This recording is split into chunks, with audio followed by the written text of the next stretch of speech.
High, আমি Johnny রয়। আমি চারকোলের ছবি আঁকি। আজকে আমি বাংলাদেশের সুপার হিরো শাকিব খানের একটি কুইক স্কেচ এঁকে দেখাবো। তো এই কুইক স্কেচটা আঁকার ক্ষেত্রে আমি একটু নতুন টেকনিক অ্যাপ্লাই করেছি। সেটা হচ্ছে প্রথমে এই চারকোল পাউডারটা দিয়ে শেডিং করে তারপর হচ্ছে টম্বো মোনো জিরো এরেজার যেটা আছে সেটা দিয়ে হচ্ছে হাইলাইট ড্র করে স্কেচটা কমপ্লিট করব। তো প্রথমে শেডিংটা কমপ্লিট করছি, জাস্ট চারকোল পাউডারটা দিয়ে একদম ইউনিফর্মভাবে অ্যাপ্লাই করে দিলাম। তো এখন হচ্ছে যেই টম্বো মনোজের ইরেজারটা আছে সেটা দিয়ে হচ্ছে হাইলাইটগুলো আঁকবো।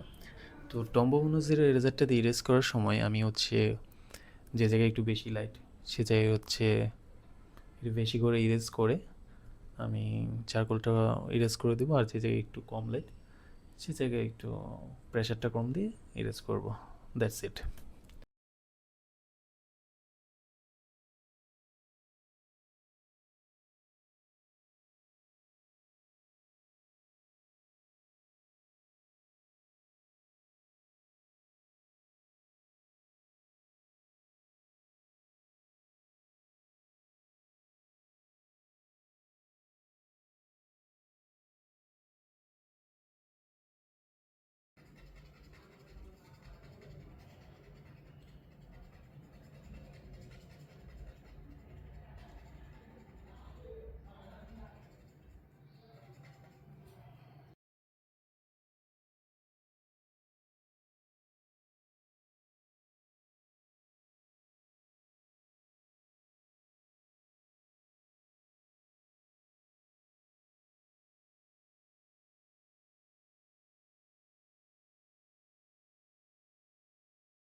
এই ছবিটা মূলত শাকিব খানের নতুন আপকামিং যে সিনেমা সোলজার, এই সোলজারের একটা পোস্টার থেকে নেওয়া। এই পোস্টারটা আমার খুবই ভালো লাগলো, তো ভাবলাম এটা একটু রিক্রিয়েট করি আমার চারকোলে, তাই করা।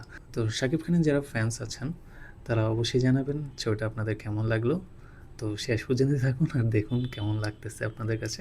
ভালো লাগলে অবশ্যই জানাবেন।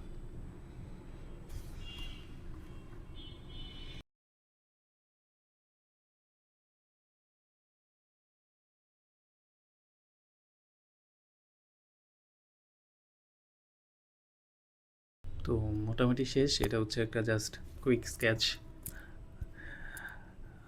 রাফলি করা, তাই খুব বেশি ডিটেলস এটাতে যাব না।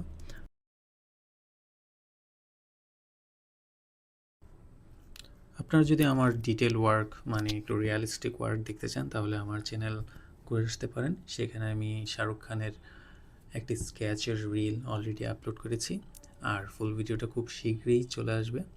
তাই অবশ্যই সাবস্ক্রাইব করে রাখুন আমার চ্যানেলটা, তাহলে যখনই আর আপলোড করব তখনই আপনারা পেয়ে যাবেন।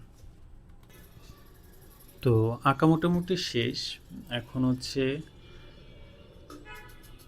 যে জায়গায় একটু বেশি লাইট হয়ে গেছে সেই জায়গায় হচ্ছে আবার একটু পেন্সিলটা দিয়ে একটু অ্যাডজাস্ট করব। তো এই পেন্সিল দিয়ে করার সময় জাস্ট যে জায়গায় একটু ডার্ক লাগবে আমি একটু বেশি হাইলাইট করে ফেলছিলাম, সেই জায়গায় একটু অ্যাডজাস্ট করে দেবো পেন্সিলটা দিয়ে একটু ডার্ক করে করে।